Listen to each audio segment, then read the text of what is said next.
good morning. Well, good morning. Hey everybody, today we're going to read the book Moosetache by Margie Palatini, illustrated by Henry Cole, permission to read by Scholastic. Oh, this is about your friend the moose. Yes, you like the moustache. Yes. Uh-oh, there are clippers. What's going to happen? So the author has dedicated this book to my dear with the 5 o'clock shadow, and I think a lot of people can relate to having a 5 o'clock shadow right about now. I know that I have one every day now, and we bought some clippers too, didn't we? We bought some clippers too so I could keep my hair under control. So here we go. Moosetache. Moose had a problem, a horrible, hairy, prickly problem. It grew right below his nostrils and just above his upper lip. A moustache. My goodness. Now, not a few spare hairs or shy little stubble. No mere weak wandering whiskers on the upper lip of this moose. No siree. Moose had a big, bushy, bristly, mighty moustache, but a moustache that was a burly, surly, mangy mess, and it itched a lot.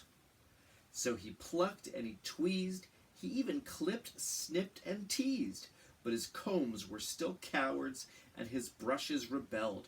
His scissors simply surrendered.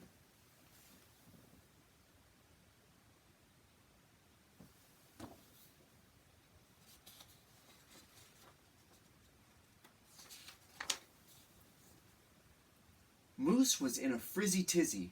The moustache was completely crimping his style. He was a great hoofer, but he could barely bop and hip-hop with a moustache going flip-flop. That is an awesome outfit. Moustache does have some style, that is for sure. He was a wonderful chef, but he simply could not flambe his soufflé with all of those whiskers in his way. And he was a daring skier, but how could he downhill race with the mighty moustache blowing in his face? Moose had to do something, and soon. But what? So with all of his tools running away and surrendering, what is he going to do? After days and days of much serious thought, Moose got an idea. He crossed some hair here, he crossed some hair there, and he tied his moustache around his neck. A moose scarf seemed to be the ideal answer to his problem. It was so simple, so easy, so perfectly perfect.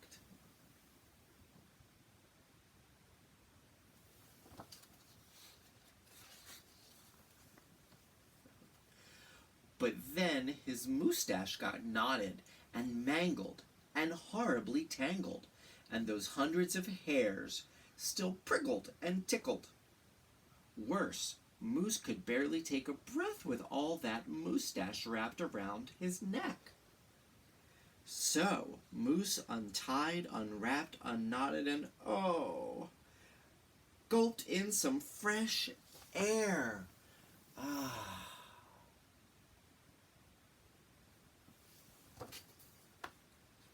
These are great pants, too.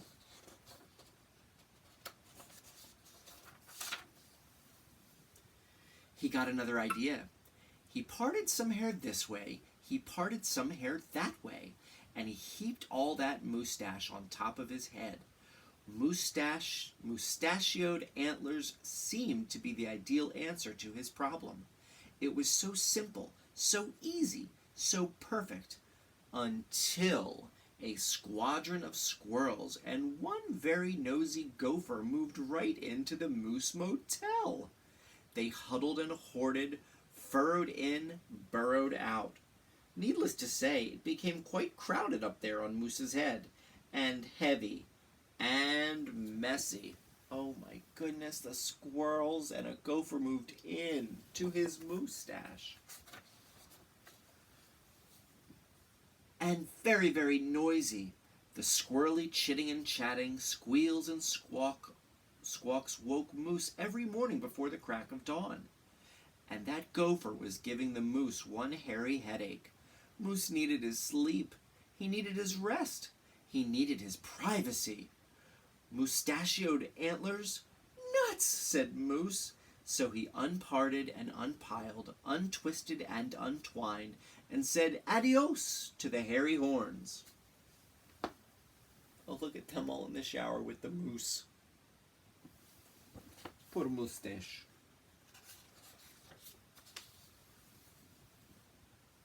But now what? What?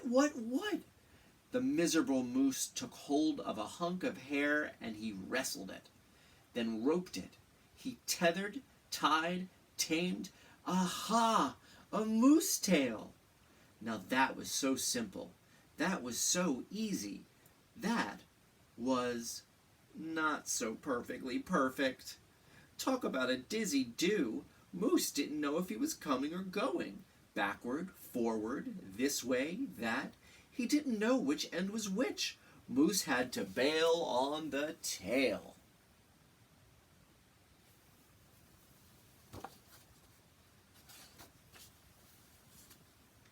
And so he thought, and thought, and thought some more.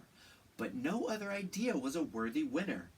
Braids were a bother, a moustache sweater too sweltering. Net? Not. Poor Moose, his problem was truly terrible, unbearable, just downright sad. He felt so alone, he didn't know what else to do.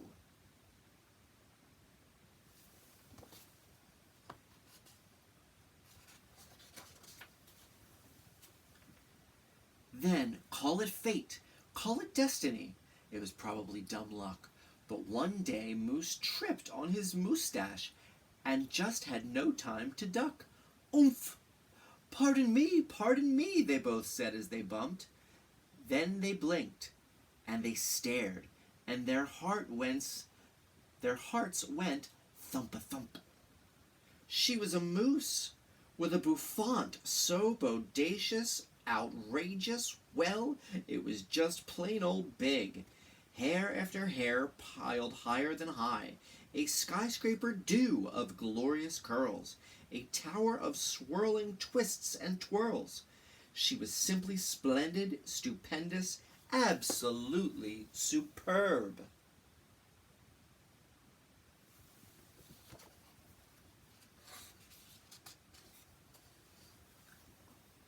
Of course Moose had to ask how she did what she did to get such a do.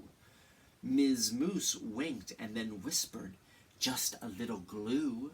So she helped he fearlessly plunge a hoof into a fat pot of the white gooey goop, and carefully, oh so carefully, they glopped and they plopped, they pasted and they pressed, they coaxed and curled every truly unruly wayward whisker. Around and around they tweaked and twirled those horrible hairs until Moose's once mangy mess was now a wondrous, winding wave of marvelous moustache. Moose gazed in the mirror and smiled a broad, moosey smile. He was so happy, so glad, so giddy with glee. He looked dashing and handsome. Moose gushed, "Is that really me?"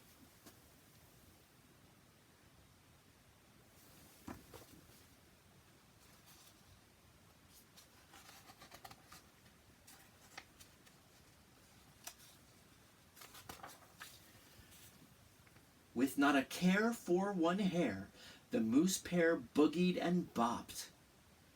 They skied downhill, even uphill, and their cooking was hot, hot, hot.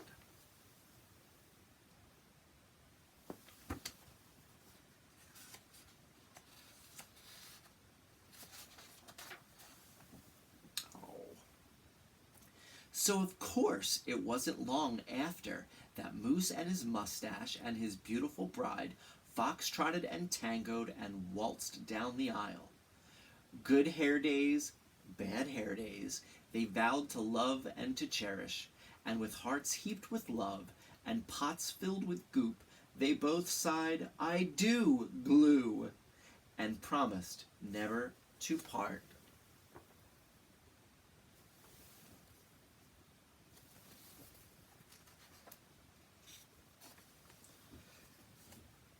It was so simple, so easy, so perfectly perfect, and it stuck. Oh, and look, there's a little moose baby.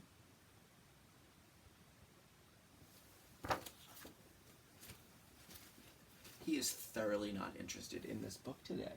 It's because it's trash day. And he waits for the trash men. And he does not like them at all. Wow, you just let somebody run by. He's very melancholy today. Are you melancholy today? Yes. Okay, we'll give you some cuddles and kisses. Have a good day, everybody.